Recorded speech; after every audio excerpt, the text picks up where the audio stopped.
लोक प्रशासन सिद्धांत एवं व्यवहार में हमारा दूसरा वीडियो है। चलिए स्टार्ट करते हैं। हम लोग देखते हैं आज हम लोगों का क्वेश्चन स्टार्ट होगा। पहला क्वेश्चन है, कौन सा विभाग एक राष्ट्र की प्रशासनिक संरचना के साथ उच्चतम औपचारिक स्थिति में रहते हैं? कौन सा विभाग एक राष्ट्र की प्रशासनिक संरचना के साथ उच्चतम औपचारिक स्थिति में रहते हैं?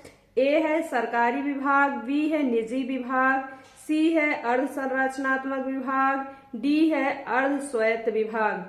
तो जो है सरकारी विभाग एक राष्ट्र की प्रशासनिक संरचना के साथ उच्चतम औपचारिक स्थिति में रहते हैं। तो आंसर क्या होगा? सरकारी विभाग। दूसरा क्वेश्चन हम लोग देखते हैं, आंतरिक रूप से भर्ती की प्रक्रिया को कहा जाता है। पहला ए ऑप्शन है एकाधिक प्रणाली भी, बी ऑप्शन है पदोन्नत प्रणाली भी, सी ऑप्शन है विभाजन प्रणाली भी, डी ऑप्शन है उन्नत प्रणाली भी।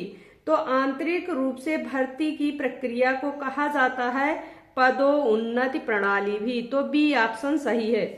तीसरा क्वेश्चन हम लोग देखते हैं, सेवा में प्रवेश करने से पहले सार्वजनिक सेवा के इच्छुक लोगों को किस प्रकार का प्रशिक्षण दिया जाता है? सेवा में प्रवेश करने से पहले सार्वजनिक सेवा के इच्छुक लोगों को किस प्रकार का प्रशिक्षण दिया जाता है? ए है पुनश्चर्या, बी है सेवाकालीन प्रशिक्षण, सी है प्रवेश पूर्ण परीक्षण, डी है उन्मुखीकरण प्रशिक्षण। तो इसमें कौन सा सही होगा? सेवा में प्रवेश करने से पहले सार्वजनिक सेवा के इच्छुक लोगों को प्रवेश पूर्ण परीक्षण दिया जाता है। क्या दिया जाता है? इसमें सी ऑप्शन सही होगा, प्रवेश पूर्व प्रशिक्षण। हम लोग अगला क्वेश्चन देखते हैं, सिविल सेवकों की उनके कार्य संगठन के प्रति अभिवृत्ति और दृष्टिकोण को संदर्भित किया जा सकता है। एक बार क्वेश्चन फिर से सुनिएगा, सिविल सेवकों की उनके कार्य संगठन के प्रति अभिवृत्ति और दृष्टिकोण को संदर्भित किया जा सकता है। ए है अनुशासन, बी है मनोबल, सी है पद सोपान, डी है दृढ़ निश्चय। तो इसमें कौन सा ऑप्शन सही होगा? तो इसमें ऑप्शन सही होगा, सिविल सेवकों की उनके कार्य संगठन के प्रति अभिवृत्ति और दृष्टिकोण को मनोबल संदर्भित किया जा सकता है। तो इसमें कौन सा ऑप्शन सही होगा? बी ऑप्शन सही होगा, मनोबल। अगला क्वेश्चन हम लोग देखते हैं, अस्थायी वैतनिक और कुशल अधिकारियों के पेशावर निकाय के रूप में लोक सेवा को किसने परिभाषित किया? ध्यान से सुनिएगा आप लोग, अस्थायी वैतनिक और कुशल अधिकारियों के पेशावर निकाय के रूप में लोक सेवा को किसने परिभाषित किया? ऑप्शन ए है एल.डी. वाइट, ऑप्शन बी है आग, ऑप्शन सी है हरमन फाइनर, डी है आर.जी. गैटल।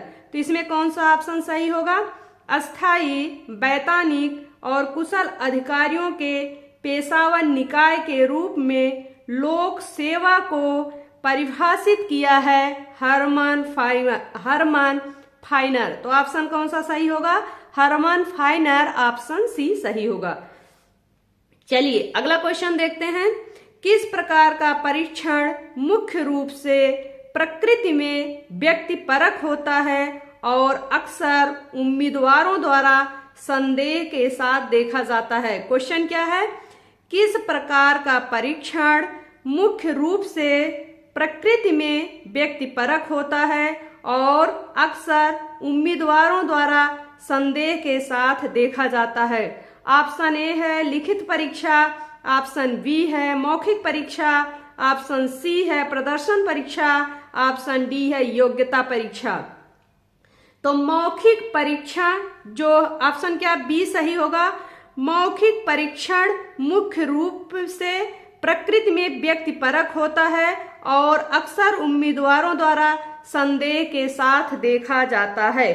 तो इसमें कौन सा ऑप्शन सही होगा? बी ऑप्शन सही होगा। अगला क्वेश्चन देखते हैं, एक कर्मचारी के लिए किस प्रकार का प्रशिक्षण दिया जाता है जो पहले से ही सेवा में हो?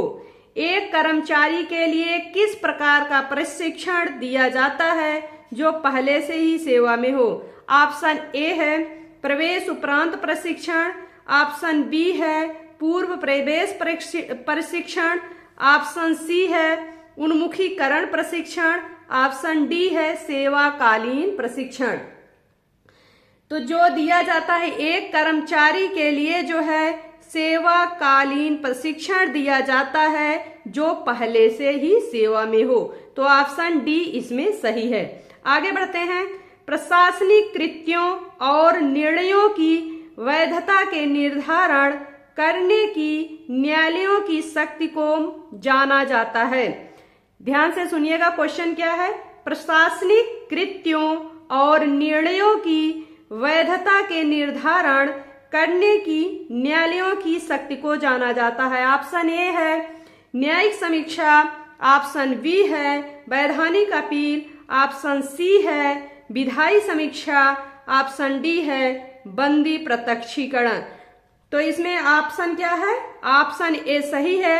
प्रशासनिक कृत्यों और निर्णयों की वैधता के निर्धारण करने की न्यायालयों की शक्ति को जाना जाता है न्यायिक समीक्षा के द्वारा। किसके? न्यायिक समीक्षा के माध्यम से।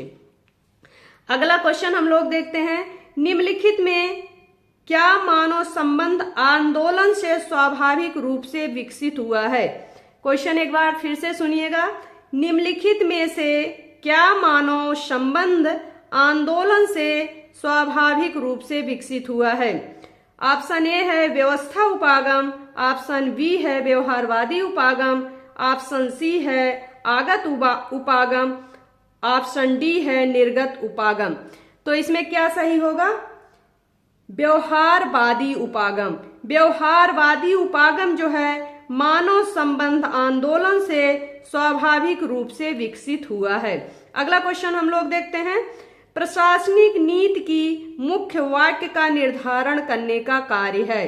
प्रशासनिक नीति की मुख्य वाक्य का निर्धारण करने का कार्य है। ऑप्शन ए है मुख्य कार्यकारी का, ऑप्शन बी है लेखा परीक्षक का, ऑप्शन सी है जनसंपर्क अधिकारी का, ऑप्शन डी है मानव संसाधन का। तो इसमें कौन सा सही होगा? मुख्य कार्यकारी का। प्रशासकीय नीति की मुख्य वाक्य का निर्धारण करने का अधिकार या निर्धारण करने का कार्य है मुख्य कार्यकारी का। किसका? मुख्य कार्यकारी का। अगला क्वेश्चन देखते हैं हम लोग। शिकागो स्कूल जिसने व्यवहारवादी आंदोलन हेतु महत्वपूर्ण भूमिका अदा की थी की स्थापना किसने की है? शिकागो स्कूल जिसने व्यवहारवादी आंदोलन हेतु महत्वपूर्ण भूमिका अदा की थी की स्थापना किसने की है? डेविड स्टर्न, बी ए है डेविड स्टर्न, बी है चार्ल्स मरियम, सी है हेराल्ड लासवेल, डी है उपर्युक्त में से कोई नहीं।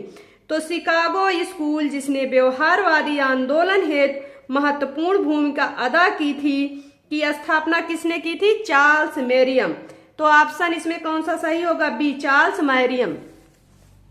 अगला क्वेश्चन हम लोग देखते हैं। कौन सी प्रणाली कर्मचारियों की नौकरियों में दिलचस्पी रखती है और उनके लिए प्रभावी प्रोत्साहन के रूप में काम करती है? एक बार क्वेश्चन फिर से सुनिएगा। कौन सी प्रणाली कर्मचारियों की नौकरियों में दिलचस्पी रखती है और उनके लिए प्रभावी प्रोत्साहन का रूप में काम करती है? ए है पदोन्नत, बी है पदाोन्नत, सी है प्रशिक्षण, डी है स्थानांतरण। तो इसमें क्या सही होगा? ऑप्शन ए सही होगा, पदोन्नत। अगला क्वेश्चन देखते हैं। किसने निर्णय निर्माण की बेन स्ट्रॉमिंग विधा का विकास किया? किसने निर्णय निर्माण की बेन स्ट्रॉमिंग विधा का विकास किया? ऑप्शन ए है Alex F Osborn, option B है विलियम गॉर्डन, ऑप्शन सी है Andre Delbecq, Andrew Van de Ven, D है हर्बर्ट साइमन। तो Alex F Osborn option A सही है, निर्णय निर्माण की बेन स्ट्रॉमिंग विधा का विकास किया है। अगला क्वेश्चन हम लोग देखते हैं।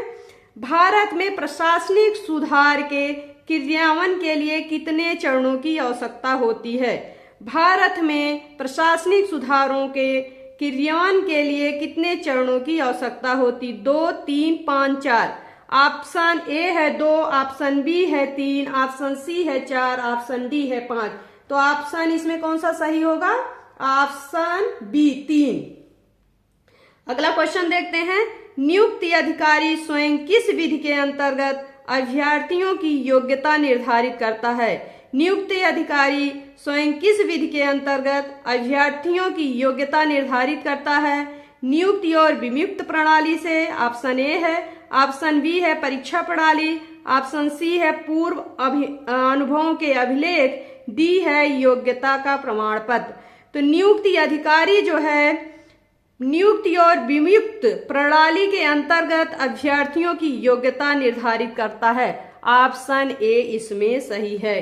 तो आज का वीडियो यहीं समाप्त होता है। धन्यवाद।